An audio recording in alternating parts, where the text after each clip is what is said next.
Un vautour s'attaque à un cadavre.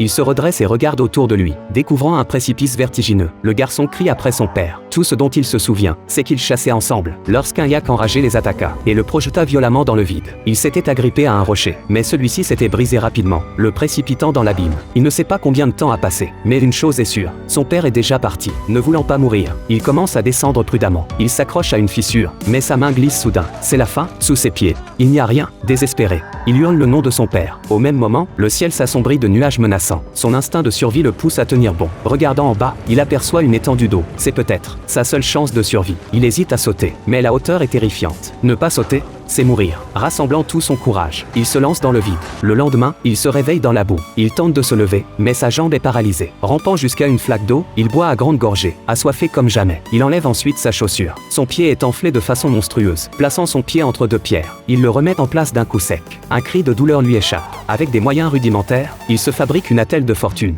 Après un court repos, il reprend la route. Il marche longtemps et finit par atteindre le sommet de la falaise. Là, il découvre une stèle dressée par son père. Le garçon s'appelle Jacques. Son père est le chef du village. Après sa chute, tout le monde l'avait cru mort. Son père l'avait pourtant appelé toute la nuit depuis la falaise, mais en vain. En tant que chef, il devait veiller sur son peuple. À l'aube, il n'avait eu d'autre choix que de repartir. Avec les siens, le village comptait des femmes et des enfants qui attendaient le retour des chasseurs. Jacques comprend que son père est parti depuis longtemps. Il s'effondre au sol.